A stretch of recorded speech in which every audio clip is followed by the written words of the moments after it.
Well, it's going to be another hot one. It's already another hot one. What do I mean it's going to be? It already is another hot day, and that's what we're going through today. We have some scattered evening storms, which we'll talk about, that are going to impact us a little later. And then the rain chances will continue to increase as the week progresses. So let's get started, shall we? 7th and range line, there's Tanya's cream puffs in the sky.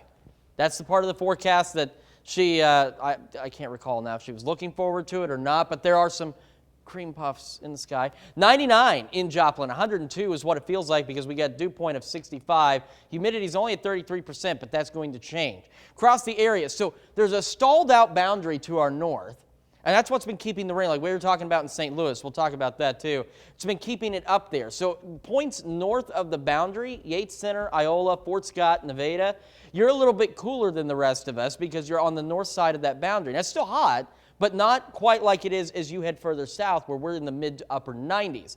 Take a look at the dew points. They are on the rise, as you can see, even to the north. So once you factor in these dew points, which are getting into that sticky to muggy range now, we get these feels like temperatures which are sticky and muggy and, you know, not really good cream puff weather. So even up to the north where it's a little cooler, you're still getting heat index values. 102 in Webb City and Carthage, 96 Mount Vernon.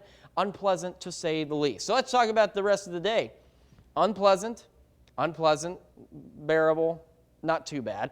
But take a look at each of these times, 6, 8, 10, and midnight, scattered thunderstorm chances across the area before we drop into lower to upper 70s for overnight lows across the region. So this is the boundary we're talking about. And you can very clearly see where it's just kind of hanging out. And St. Louis dealing with all that rain, still dealing with all of that rain. While we deal with excessive heat warnings until 8 tonight in northeast Oklahoma, the rest of us, heat advisories through 7. This is probably not the last day that we'll have to see those, but it's the next to last day if everything plays in our favor.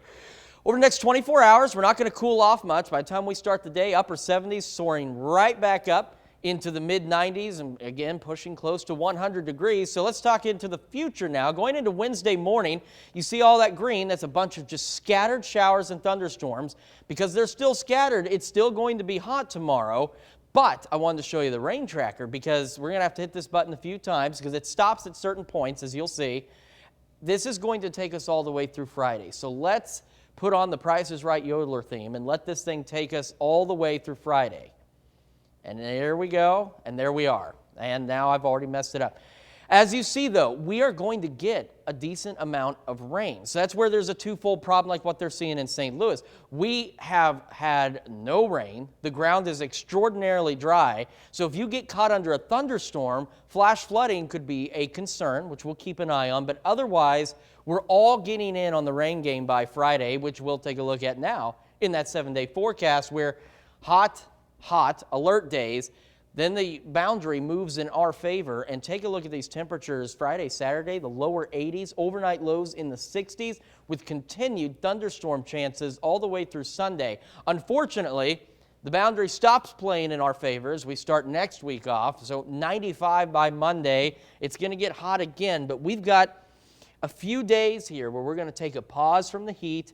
We're going to take a pause from the dryness, and we're going to throw in a little rain, throw in some cooler temperatures, and a little bit of relief for the 4 states before July and summer as a whole makes a return by next week. It doesn't have to return. It could be done. I really wish it would be done. I mean, I like it warm, but this is ridiculous. I'm all right if with Saturday and Friday temperatures, I'm fine with that.